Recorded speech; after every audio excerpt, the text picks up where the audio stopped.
Welcome again, students, in the microeconomics classes, unit number 6, producers behavior and supply. इस session में हम लोग start करने जा रहे हैं cost, total cost, total fixed cost and total variable cost के बारे में इस सेशन में हम लोग पढ़ेंगे डिटेल में. फर्स्ट ऑफ ऑल, कॉस्ट का मतलब क्या है, इस बात को समझिए. It refers to the expenditure incurred by a producer on the factors as well as non-factor inputs for a given output of a commodity. किसी भी वस्तु को पैदा करने के लिए जो भी खर्चा किया जाता है प्रोड्यूसर के द्वारा, अब चाहे वो पैसा खर्च करना पड़े हमें फैक्टर इनपुट्स पर या फिर पैसा खर्च करना पड़े नॉन फैक्टर इनपुट्स पर. फैक्टर इनपुट्स हर एक बिजनेस के लिए कॉमन होते हैं: land, labour, capital and enterprise. अगर हमने किसी से जमीन किराए पर ली या कोई दुकान किराए पर ली, कोई बिल्डिंग किराए पर ली, तो उसके बदले में हमें रेंट पे करना पड़ेगा जो कि कॉस्ट का पार्ट है. अगर हमने किसी लेबर को काम पे रखा तो उसको वेजेस या सैलरी देनी पड़ेगी, वो भी कॉस्ट का पार्ट है. अगर हमने किसी व्यक्ति से कैपिटल प्राप्त की है, लोन लिया क्योंकि हमारे पास पैसे की कमी थी बिजनेस में, तो उस पर हमें बदले में उसको इंटरेस्ट पे करना पड़ेगा, वो इंटरेस्ट भी कॉस्ट का ही पार्ट है. इसके अलावा नॉन फैक्टर इनपुट्स पर भी हमें पैसा खर्च करना पड़ता है. कच्चा माल खरीदना है, फ्यूल पर पैसा खर्च करना है, ये सब कहलाते हैं नॉन फैक्टर इनपुट्स. कच्चा माल क्या होगा, ये डिपेंड करता है बिजनेस टू बिजनेस. किसी बिजनेस में आटा, दाल, चावल, चीनी, अगर रेस्टोरेंट है तो यही होंगे उसके इनपुट्स. अगर हमें फर्नीचर बनाना है तो हमें लकड़ी पर पैसा खर्च करना पड़ेगा, फेविकॉल पर पैसा खर्च करना पड़ेगा. यही सब कहलाते हैं नॉन फैक्टर इनपुट्स. तो कुल मिलाकर किसी भी वस्तु को पैदा करने के लिए जो भी हमें आउटपुट पैदा करना है किसी भी कमोडिटी का, उसके लिए जो भी पैसा हम लोग खर्च करेंगे वही कहलाती है उस प्रोडक्ट की cost. Explicit cost and implicit cost. In economics cost is of two types. पहले पढ़ेंगे एक्सप्लिसिट कॉस्ट के बारे में कि इकोनॉमिक्स के अकॉर्डिंग एक्सप्लिसिट कॉस्ट क्या होती है. Explicit costs are those cash payments which firms made to outsiders for their services and goods. किसी भी आउटसाइडर को जो भी हम लोग कैश पेमेंट्स करते हैं, या तो गुड्स खरीदने के लिए या सर्विसेज प्राप्त करने के लिए, वो सब कैश पेमेंट्स जो आउटसाइडर्स को दी जाती हैं वही एक्सप्लिसिट कॉस्ट है. It is actual money expenditure incurred on purchasing and hiring of inputs. Inputs को या तो खरीदना पड़ेगा हमें या उन्हें किराए पर लेना पड़ेगा.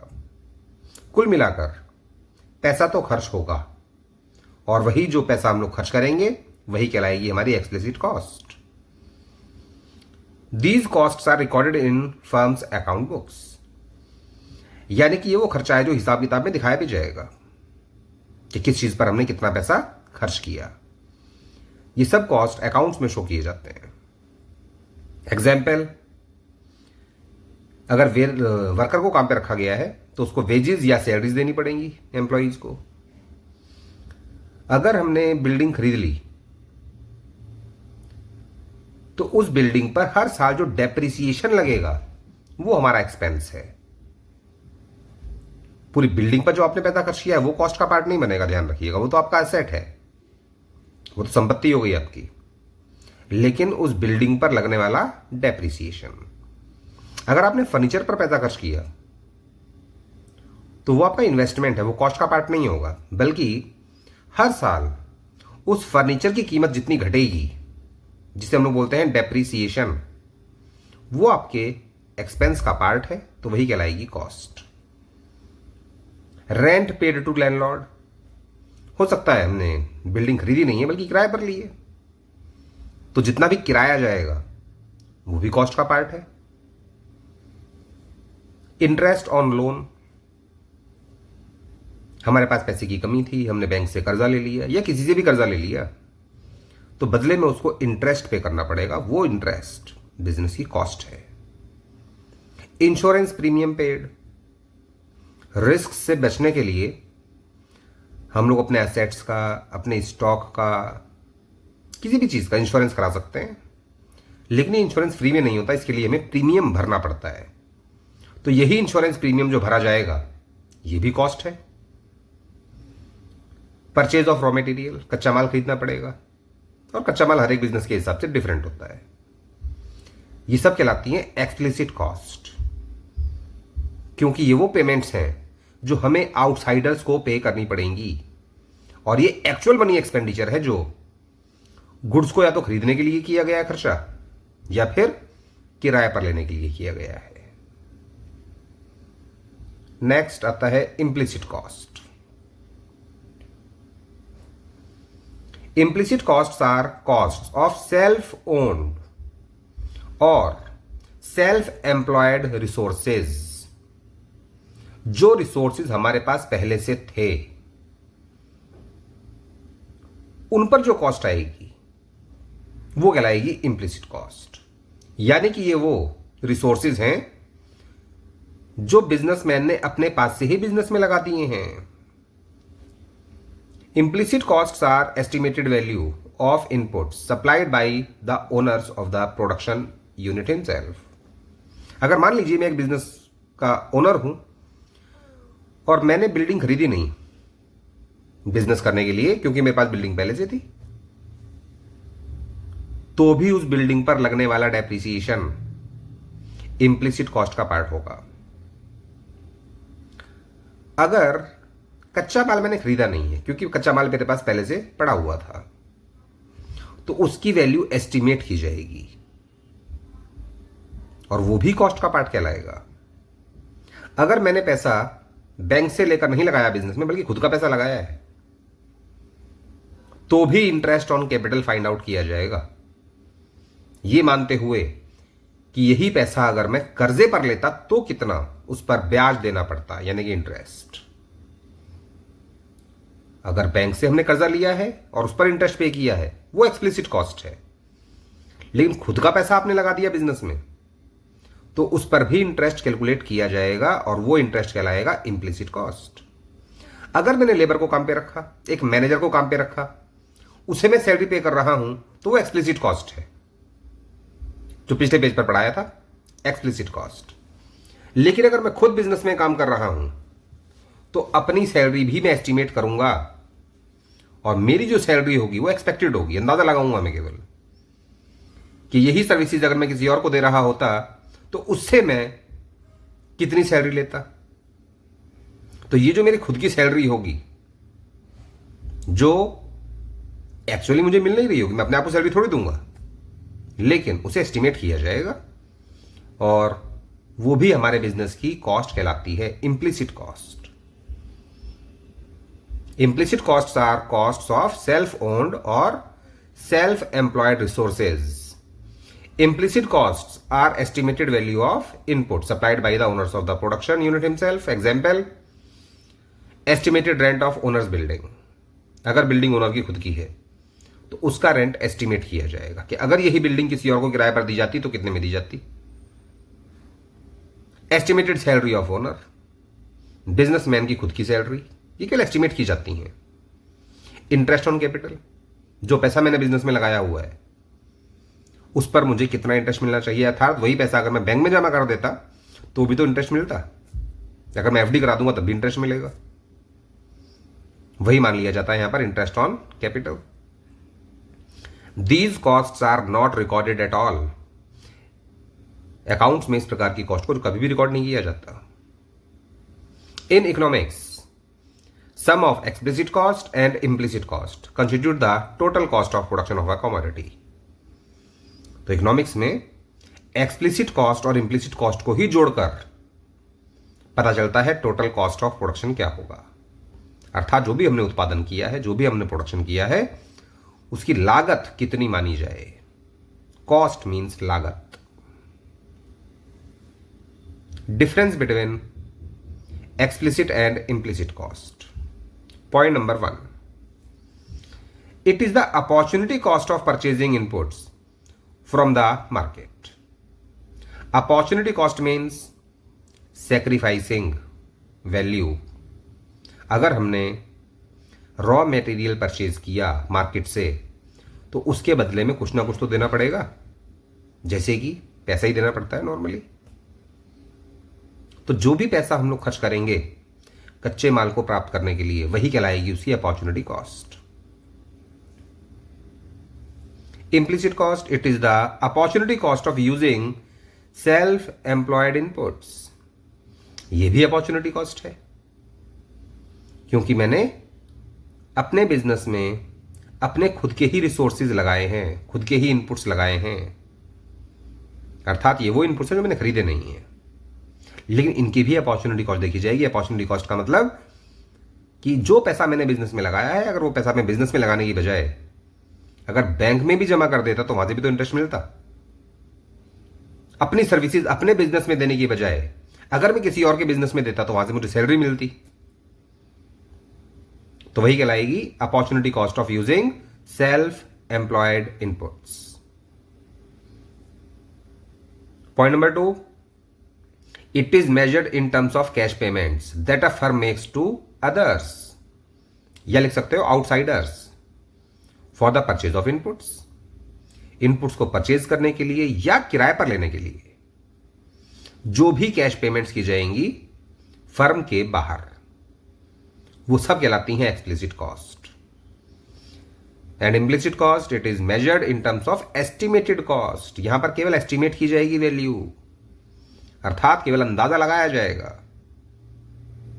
कि जो बिल्डिंग मैंने अपने बिजनेस में इस्तेमाल कर ली, अगर यही बिल्डिंग में किसी और को किराए पर देता तो कितने में देता, और वही रेंट हमारे बिजनेस की इम्प्लिसिट कॉस्ट कहलाएगी। बल्कि हम लोग रेंट पे नहीं कर रहे होंगे, बिल्डिंग तो हमारी खुद की है। तो यहां पर या तो डेप्रिसिएशन आप लगाएंगे, ध्यान रखिएगा, अगर बिल्डिंग आपकी खुद की है तो या तो आप डेप्रिसिएशन टर्म यूज करेंगे या रेंट होगा एस्टिमेटेड, डेप्रिसिएशन भी एस्टिमेटेड ही होता है, दोनों को एक साथ इस्तेमाल नहीं करेंगे, ध्यान रखिएगा, या तो रेंट या फिर डेप्रिसिएशन। डेप्रिसिएशन एक्सप्लिसिट कॉस्ट कहलाती है, ध्यान रखिएगा, और अगर आपने रेंट एस्टिमेट किया है तो वो इम्प्लिसिट कॉस्ट है।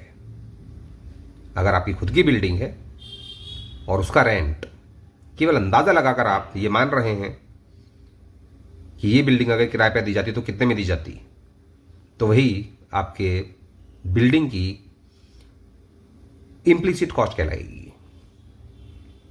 नेक्स्ट,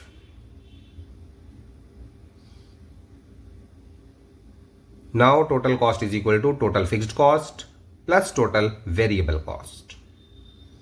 अब हमें यहां पर समझना है टोटल कॉस्ट क्या है, और टोटल कॉस्ट को समझने के लिए टोटल फिक्स्ड कॉस्ट और टोटल वेरिएबल कॉस्ट को समझना है। फिक्स्ड कॉस्ट, जिसे सप्लीमेंट्री कॉस्ट भी कहा जाता है, जैसा कि नाम से ही पता चल रहा है ये कॉस्ट चेंज नहीं होगी, अर्थात ये फिक्स्ड है।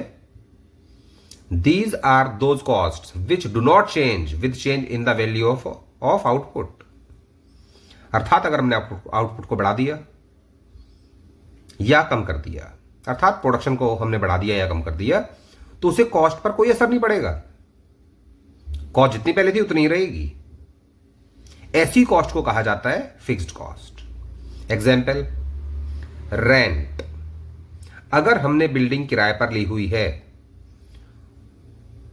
तो रेंट का संबंध प्रोडक्शन से नहीं है। आप प्रोडक्शन कम करें या ज्यादा करें, किराया तो उतना ही जाएगा। अगर आप प्रोडक्शन नहीं भी करते, प्रोडक्शन आपका जीरो है, तब भी किराया उतना ही जाएगा, अर्थात ये फिक्स्ड कॉस्ट है। सेम ऐसे ही सैलरी ऑफ मैनेजर। अगर आपने मैनेजर को काम पर रखा है और उसको बदले में आप सैलरी देते हैं तो सैलरी का संबंध प्रोडक्शन से नहीं होता, वो फिक्स्ड है। सेम ऐसे ही इंटरेस्ट। अगर आपने बैंक से कर्जा लिया है तो उस पर इंटरेस्ट पे करना पड़ेगा, उस इंटरेस्ट का संबंध प्रोडक्शन से नहीं है। प्रोडक्शन जीरो भी होगा तो भी आपको इंटरेस्ट उतना ही पे करना पड़ेगा, ना कम ना ज्यादा। अर्थात ये वो कॉस्ट है जिसका संबंध प्रोडक्शन से बिल्कुल नहीं है। Next example, insurance premium. अगर हमने एसेट्स का इंश्योरेंस कराया है, स्टॉक का इंश्योरेंस कराया, तो उसका प्रीमियम भरना पड़ेगा। वो प्रीमियम भी फिक्स्ड होता है सालाना, एनुअली, इसलिए ये फिक्स्ड कॉस्ट कहलाएगी।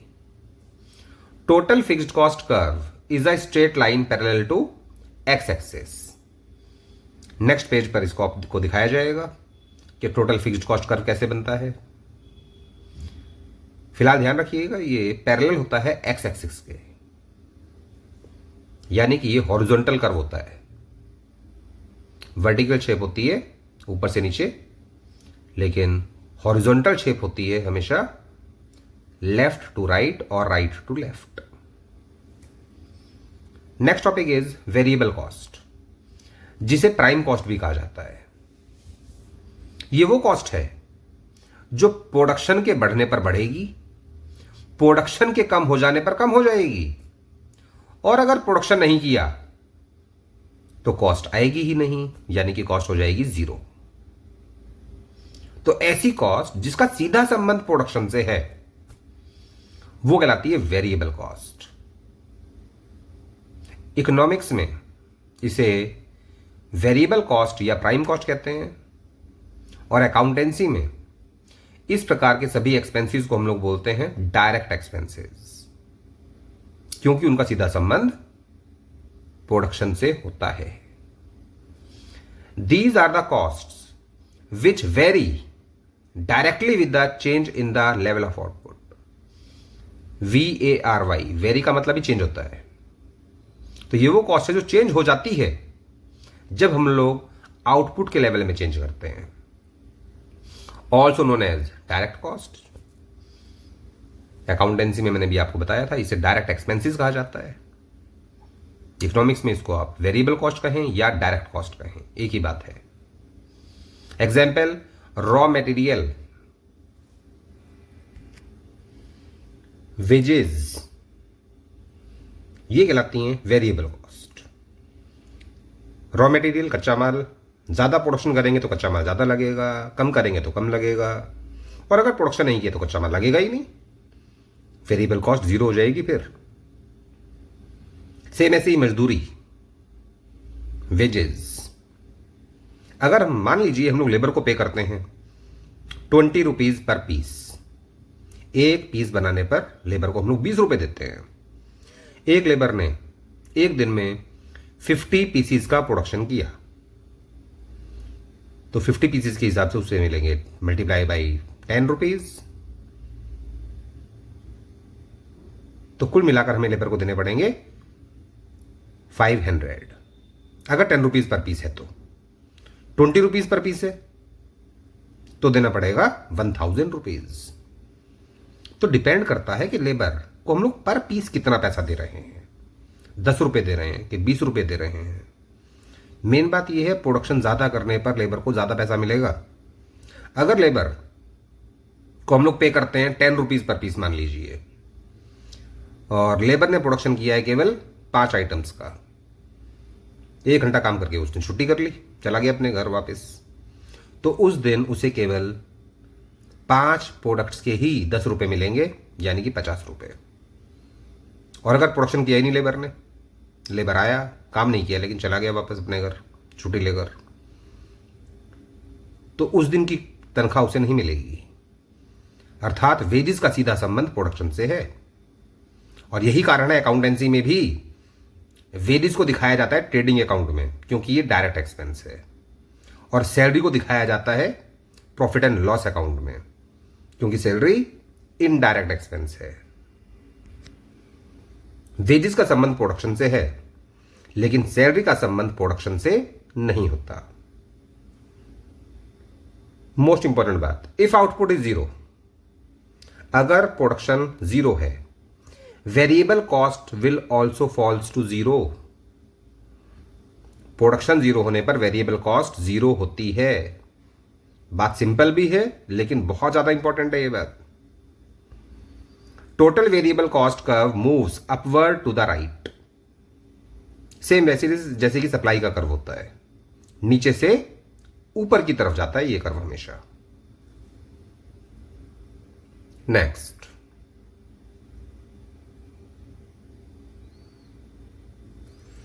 Total cost. Total cost of production is the cost of production of all the units of a commodity produced by a firm।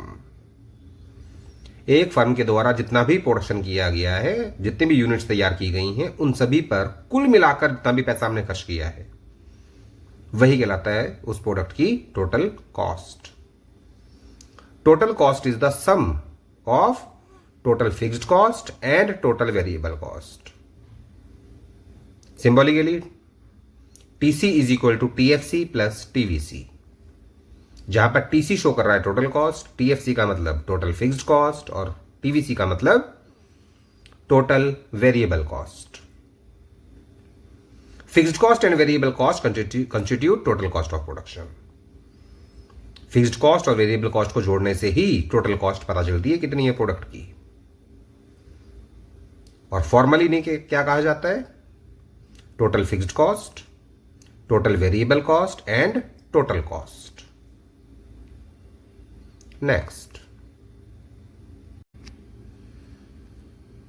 Next topic is difference between fixed cost and variable cost। Fixed cost जिसे supplementary cost भी कहा जाता है और variable cost जिसे prime cost भी कहा जाता है। Point number 1, fixed cost not increase और डिक्रीज विद इंक्रीज और decrease in level of output. यानी कि फिक्स्ड कॉस्ट वो कॉस्ट है जो प्रोडक्शन के साथ साथ बढ़ेगी और घटेगी नहीं। वो कॉस्ट जो फिक्स्ड रहेगी हमेशा, उसका नाम ही फिक्स्ड कॉस्ट है। आउटपुट का लेवल चाहे बढ़ जाए चाहे घट जाए, फिक्स्ड कॉस्ट में कोई चेंज नहीं होगा। चेंज आता है वेरिएबल कॉस्ट में। वेरिएबल और VARY, वेरी का मतलब ही होता है चेंज। तो वेरिएबल कॉस्ट का मतलब ही है वो कॉस्ट जो चेंज होती है। Variable cost change with changes in the level of output. Output के लेवल में चेंज होने पर, यानी कि प्रोडक्शन के बढ़ने पर या घटने पर, यह कॉस्ट भी चेंज होती है। अगर प्रोडक्शन बढ़ा दोगे तो वेरिएबल कॉस्ट ज्यादा होगी, प्रोडक्शन कम करोगे तो वेरिएबल कॉस्ट कम आएगी, और अगर प्रोडक्शन नहीं करोगे तो वेरिएबल कॉस्ट जीरो हो जाएगी। Point number 2, fixed cost are related with fixed factors which can not be changed during short period. Variable cost are related with variable factors of being changed during short period. Fixed factors का मतलब क्या है, variable factors का मतलब क्या है, short period का मतलब क्या है, ये इसी यूनिट के फर्स्ट वीडियो में आपको देखने को मिलेगा। वहां पर आप जाके दोबारा उसको पढ़ सकते हैं। फिलहाल समझने वाली बात यह है कि फिक्स्ड कॉस्ट का संबंध फिक्स्ड फैक्टर्स से है, और फिक्स्ड फैक्टर्स वो होते हैं जिन्हें शॉर्ट पीरियड में चेंज नहीं किया जा सकता। वेरिएबल कॉस्ट का संबंध वेरिएबल फैक्टर से होता है, और ये वो फैक्टर्स हैं जिनको शॉर्ट पीरियड में चेंज किया जा सकता है। जैसे कि लेबर को आप जब चाहे तब बढ़ा लो, जब चाहे तब उसको कम कर लो। और यही कारण है कि वेरीज का एग्जाम्पल आपको दिया गया वेरिएबल कॉस्ट में। Point number 3, fixed cost can never be zero even when production is stopped. अगर आप प्रोडक्शन को रोक भी दोगे तो भी फिक्स्ड कॉस्ट जीरो नहीं होगी, क्योंकि इसका संबंध प्रोडक्शन से है ही नहीं। चाहे प्रोडक्शन कम करो या ज्यादा करो, फिक्स्ड कॉस्ट तो फिक्स्ड ही रहेगी। जैसे कि रेंट का संबंध प्रोडक्शन से नहीं होता। Salary of the manager. Variable cost is zero when production is stopped. अगर आप प्रोडक्शन रोक दोगे, प्रोडक्शन नहीं करोगे, तो वेरिएबल कॉस्ट जीरो हो जाएगी। Point number 4, fixed cost curve is parallel to X axis, यानी कि इसकी हॉरिजॉन्टल शेप होती है। फिक्स्ड कॉस्ट हमेशा एक्स एक्सिस के पैरेलल होगा, और वेरिएबल कॉस्ट ये हमेशा नीचे से ऊपर की तरफ जाएगी, left to the right. Variable cost curve moves up from left to the right, इसे कहा जाता है इनवर्स एस शेप्ड। ये शेप कैसे बनती है वो अगले पेज पर आपको दिखाई देगा। Point number 5, fixed cost are present only in short period. Short period में ही प्रेजेंट होती है केवल फिक्स्ड कॉस्ट, क्योंकि लॉन्ग पीरियड में सभी कॉस्ट वेरिएबल हो जाती हैं। In the long run all costs are variable cost. Next,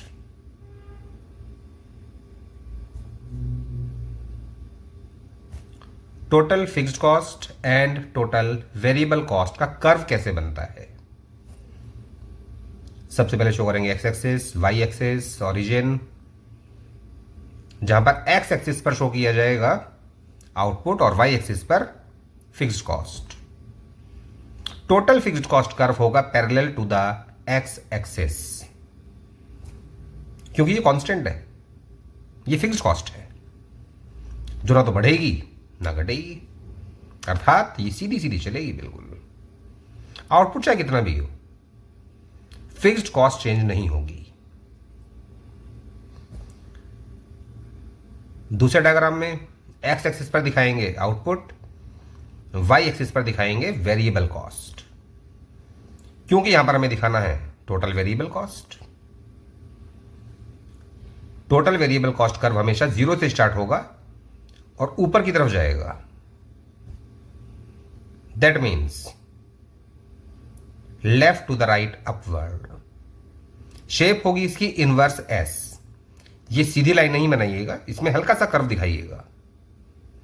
ये उल्टा एस है। अगर मैं सीधा एस बनाता तो उसकी शेप कैसी होती, उसके लिए रेड डॉट पर ध्यान दीजिए। अगर मैं सीधा एस बनाता तो ये कर्व इस प्रकार का आता, जैसे कि रेड डॉट आपको मूव होता हुआ दिखाई दे रहा है। एस ऐसे ही बनता है, इस प्रकार से आएगी शेप और ऐसे जाएगी, लेकिन ये तो उसका उल्टा है, इसलिए तो ये कहलाता है inverse S shaped.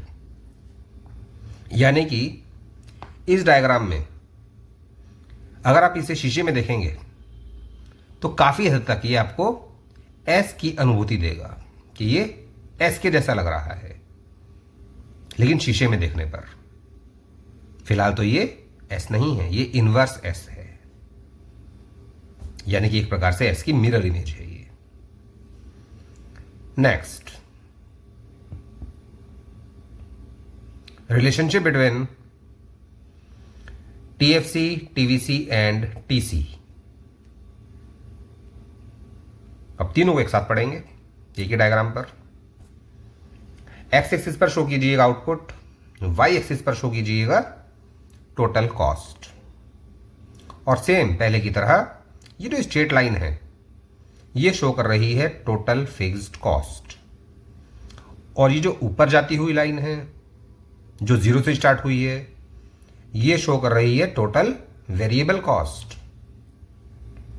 Total cost curve exactly इसके पैरेलल चलेगा, टोटल वेरिएबल कॉस्ट के पैरेलल। स्टार्ट होगा उस पॉइंट से जिस पॉइंट से टोटल फिक्स्ड कॉस्ट स्टार्ट हुई थी, और यही डायग्राम कहलाएगा टोटल कॉस्ट। खास बात, स्टार्टिंग पॉइंट वही होगा जिस पॉइंट से टोटल फिक्स्ड कॉस्ट स्टार्ट हुई थी, और उसके बाद ये पैरेलल चलेगा टोटल वेरिएबल कॉस्ट के पैरेलल, क्योंकि टोटल फिक्स्ड कॉस्ट के बराबर ही डिफरेंस होगा हमेशा टोटल कॉस्ट और टोटल वेरिएबल कॉस्ट के बीच। ये जो आपको डिस्टेंस दिखाई दे रहा है ये टोटल फिक्स्ड कॉस्ट है, और यही अंतर हमेशा बना रहेगा इन दोनों के बीच, क्योंकि टोटल कॉस्ट हमेशा बराबर होती है टोटल फिक्स्ड कॉस्ट और टोटल वेरिएबल कॉस्ट के। अगर इस फॉर्मूले में मैं टोटल वेरिएबल कॉस्ट को ले आऊं लेफ्ट हैंड साइड पर, तो फॉर्मूला कहलाएगा total fixed cost is equal to total cost minus total variable cost. अर्थात टोटल कॉस्ट और टोटल वेरिएबल कॉस्ट के बीच हमेशा जो डिफरेंस होता है वो टोटल फिक्स्ड कॉस्ट के बराबर होता है। इस बात को दिमाग में रखते हुए इस डायग्राम को बनाइएगा, आसानी से समझ में आ जाएगा और याद भी हो जाएगा। Point number 2. Total fixed cost remains constant at all levels of output. Therefore, an increase in total cost is equal to increase in total variable cost. क्योंकि टोटल फिक्स्ड कॉस्ट तो चेंज होगी नहीं, वो तो कांस्टेंट रहेगी. इस फॉर्मूले पे ध्यान दीजिएगा. टोटल फिक्स्ड कॉस्ट और वेरिएबल कॉस्ट को जोड़ के ही बनती है टोटल कॉस्ट, और टोटल फिक्स्ड कॉस्ट हमेशा कांस्टेंट रहती है, वो चेंज होगी नहीं. तो जितना चेंज वेरिएबल कॉस्ट में आएगा उतना ही चेंज आपको टोटल कॉस्ट में दिखाई देगा. इसलिए ये दोनों हमेशा पैरेलल चलती हैं. Point number 3, at zero level of output. अभी भी इस फॉर्मूले पे ध्यान दीजिएगा. थर्ड पॉइंट का संबंध भी इस फॉर्मूले से ही है. इस फॉर्मूले में अगर टोटल वेरिएबल कॉस्ट को जीरो कर दिया जाए, जो कब हो सकता है, जब प्रोडक्शन जीरो होगा, तो प्रोडक्शन जीरो होने पर आपको दिखाई देगा टोटल कॉस्ट बराबर है टोटल फिक्स्ड कॉस्ट के. इसीलिए मैंने आपको बताया था कि टोटल कॉस्ट शुरू कहां से होगी, जहां से टोटल कॉस्ट स्टार्ट हुई है. कहने का मतलब आउटपुट जीरो था. अगर आउटपुट जीरो है तो जिस पॉइंट पर टोटल फिक्स्ड कॉस्ट होगी सेम उसी पॉइंट पर टोटल कॉस्ट भी होगी, क्योंकि इस फॉर्मूले में टोटल वेरिएबल कॉस्ट को जीरो कर देने पर फॉर्मूला दिखाई देगा TC is equal to TFC. यही बात लिखी है थर्ड पॉइंट में. At zero level of output TVC is zero. अगर आउटपुट का लेवल जीरो होगा तो टीवीसी भी जीरो हो जाएगी, क्योंकि प्रोडक्शन जीरो होने पर वेरिएबल कॉस्ट जीरो होती है. Therefore TVC starts from the origin. इसलिए टोटल वेरिएबल कॉस्ट, अर्थात इस डायग्राम की बात हो रही है, टोटल वेरिएबल कॉस्ट कर्व जो होगा वो हमेशा ओरिजिन से स्टार्ट होता है. एंड एट दैट लेवल, और इसी लेवल पर, यानी कि जब आउटपुट जीरो होगा, टीसी आपको दिखाई देगा टीएफसी के बराबर. यानी कि बात हो रही है इस पॉइंट की, जहां पर रेड डॉट आपको दिखाई दे रहा है. Point number 4, total cost and total variable cost curve remains parallel to each other because TFC is constant. ये जो आपको गैप दिखाई दे रहा है, ये गैप TFC के बराबर है, और ये गैप इन दोनों के बीच वर्टिकली हमेशा बढ़ेगा, क्योंकि इस फॉर्मूले के अकॉर्डिंग अगर हम लोग वेरिएबल कॉस्ट को लेफ्ट हैंड साइड पर ले आते हैं तो फॉर्मूला कहलाएगा total cost minus total variable cost is equal to total fixed cost. यही कारण है कि टोटल कॉस्ट और टोटल वेरिएबल कॉस्ट के कर्व्स हमेशा पैरेलल होते हैं. Point number 5, as output increases TVC and TC both first increases at decreasing rate and after a point increase at increasing rate. यानी कि जैसे जैसे हम लोग आउटपुट को बढ़ाएंगे, चाहे टोटल वेरिएबल कॉस्ट हो या टोटल कॉस्ट हो, ये पहले धीरे धीरे धीरे धीरे बढ़ेंगी, लेकिन केवल एक पर्टिकुलर पॉइंट तक. उसके बाद ये तेजी से बढ़नी शुरू हो जाती हैं. यही कारण है इनवर्स एस शेप्ड का. Therefore both TVC and TC curves look like inverse S shaped. Total cost and total variable cost curves both are concave in the beginning. Starting में इनकी शेप कॉनकेव होगी. ये शेप होती है concave, जो red dot के द्वारा आपको दिखाई दे रहा है. तो बिगिनिंग में ये इनकी शेप होगी कॉनकेव और बाद में हो जाएगी कॉन्वेक्स. एक पर्टिकुलर पॉइंट के बाद जब ये कॉस्ट तेजी से बढ़नी शुरू हो जाती हैं तो यही शेप कहलाती है convex shape. Its reason is returns to variable factor.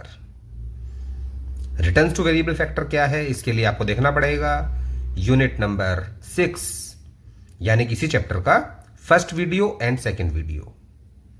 Third video में हमने न्यूमेरिकल्स किए थे और फोर्थ वीडियो में हम लोग कर रहे हैं फिलहाल कॉस्ट. तो इनवर्स शेप का कारण क्या है, यानी कि स्टार्टिंग में टोटल कॉस्ट और टोटल वेरिएबल कॉस्ट पहले धीरे धीरे बढ़ती हैं और बाद में तेजी से बढ़ना शुरू हो जाती है. इसका कारण है रिटर्न्स टू वेरिएबल फैक्टर, क्योंकि रिटर्न्स टू वेरिएबल फैक्टर में आपको यह पढ़ाया गया था कि जैसे जैसे हम लोग लेबर को एक एक करके बढ़ाते हैं, टोटल प्रोडक्ट पहले तेजी से बढ़ता है, फिर धीरे धीरे बढ़ता है, और फिर टोटल प्रोडक्ट गिरने लगता है। जब टोटल प्रोडक्ट तेजी से बढ़ेगा तो कॉस्ट हमें बढ़ती हुई दिखाई देगी धीरे धीरे, लेकिन जब टोटल प्रोडक्ट के बढ़ने की स्पीड कम हो जाएगी और टोटल प्रोडक्ट बाद में गिरने भी लगता है, फिर तब वहां पर आपको दिखाई देगा कि टोटल वेरिएबल कॉस्ट और टोटल कॉस्ट ये तेजी से बढ़नी शुरू हो गई हैं। तो टोटल कॉस्ट और टोटल वेरिएबल कॉस्ट के इनवर्स एस शेप्ड होने का रीजन है returns to a variable factor, जिसके लिए आपको देखना पड़ेगा वीडियो नंबर 1 और वीडियो नंबर 2 इसी यूनिट का। And that's all for the session. इस सेशन में इतना ही करेंगे। अगले सेशन में आपको पढ़ाया जाएगा एवरेज कॉस्ट्स के बारे में। Thank you.